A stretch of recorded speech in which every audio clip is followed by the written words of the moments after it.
વર્ષ 2019 પછી આજે થાળીનો અવાજ સાંભળવા મળ્યો છે। જ્યાં વડોદરા મહાનગરપાલિકાના સમાવેશ વિસ્તારમાં આવેલ કરોડિયા ગામની હાલત ખૂબ જ ગંભીર થતા ગામના લોકો દ્વારા થાળી વગાડીને તંત્રને જગાડવાનો પ્રયાસ કર્યો છે।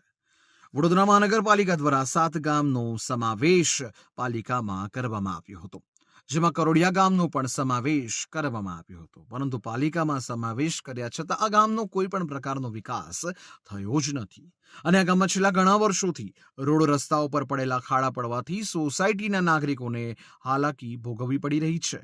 અને આજે ગામના લોકો દ્વારા થાળી વગાડીને સૂત્રોચ્ચાર કરવામાં આવ્યા હતા કે રોડ નહીં તો વોટ નહીં, અને સાથે આ લોકોના મતથી આપેલ અધિકારીઓની ખુરશી પણ પાછી ખેંચી લેવાની ચીમકી ઉચ્ચારાઈ હતી। અને આ ગામમાં જો કે મેડિકલની જરૂરિયાત ઊભી થાય અને 108 એમ્બ્યુલન્સને ફોન કરીએ તો પણ એમ્બ્યુલન્સ આ ગામમાં આવતી નથી, માત્ર તંત્રના અધિકારીઓ મોટી મોટી વાતો જ કરે છે।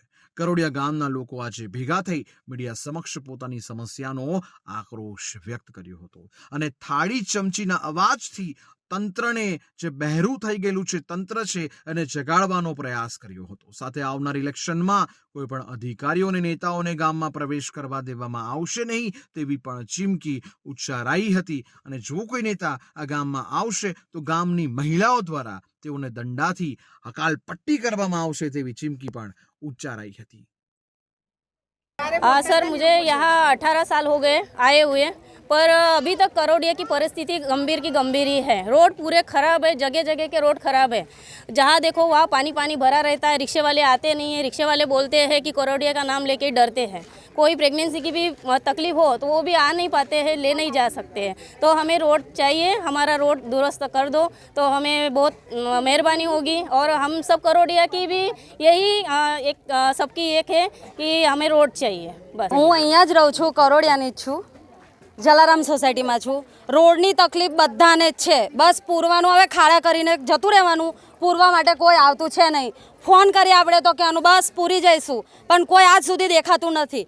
તો અમારે જવું કેવી રીતે? ગાડી હું ચલાવું છું એટલે મને બી તકલીફ પડે છે ત્યાં જવાની। કોઈ એટલે કોઈ ખાલી જોવા આવવાનું, પણ આવીએ છીએ કોઈ આવતું છે નથી અહીંયા। તો તકલીફ અમને રોડની છે। છોકરાઓ સ્કૂલે જાય કેવી રીતે? વેનવાળા ભાઈ બી નથી આવતા અહીંયા, તો અમારે જવું કઈ રીતે?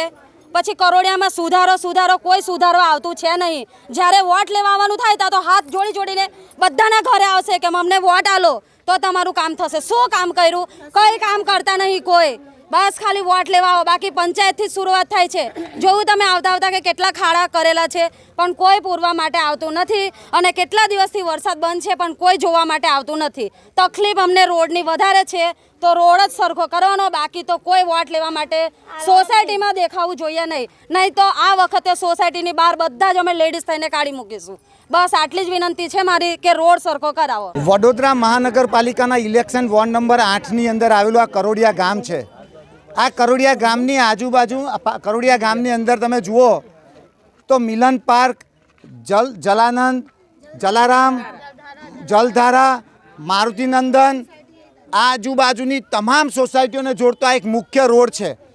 છેલ્લા 7 વર્ષથી વડોદરા મહાનગરપાલિકામાં આ ગામનો સમાવેશ થયો। મોટી વાતો કરી, સ્માર્ટ સિટીની વાતો કરી, 7 ગામોને સ્માર્ટ ગામો બનાવવાની અંદર વાતો કરી દીધી, પણ આજે પણ તમે જુઓ સુવિધાના નામે મીંડું છે। આજે ગ્રામજનોને ઘરની અંદર આવવું હોય તો મેઇન રોડથી આવી શકાય એવી કોઈ પરિસ્થિતિ નથી। કોઈ માતા બહેનને અહીંયાથી નીકળવું હોય, પોતાના દીકરાને લઈ જઈ ટ્યુશનમાં જવું હોય તો ટ્યુશનમાં પણ કે સ્કૂલમાં પણ ના લઈ જઈ શકાય એટલી ખરાબ પરિસ્થિતિ છે। કોઈ મહિલાને જો ડિલિવરી થઈ હોય અને એવા સંજોગોની અંદર જો કોઈ ઇમરજન્સીની અંદર કોઈ એમ્બ્યુલન્સ લાવવાની હોય તો પણ આવી શકે એવી પરિસ્થિતિ નથી। ત્યારે અમે આ ગામજનો વતી અહીંના ચૂંટાયેલા પ્રતિનિધિઓને વિનંતી કરીએ છીએ કે વહેલામાં વહેલી તકે આ રોડ બનવો જોઈએ। જો રોડ નહીં બને તો આગામી દિવસોની અંદર આ જ જનતા, આ જ માતા બહેનો કમિશનર ઓફિસ જઈ અને તાળું પણ મારશે।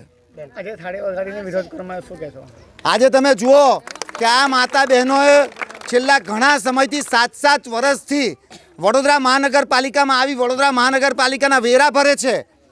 એક બાજુ તમે વેરો ના ભરો તો ઢોલ નગારા વગાડો છો લોકોના ઘરે જઈ। એટલે આજે અમે થાળી વેલણ વગાડી આ ચૂંટાયેલા પ્રતિનિધિઓને અને વહીવટી પાંખને જાણ કરી છે કે વહેલામાં વહેલી તકે અહીંયા રોડ બનાવો।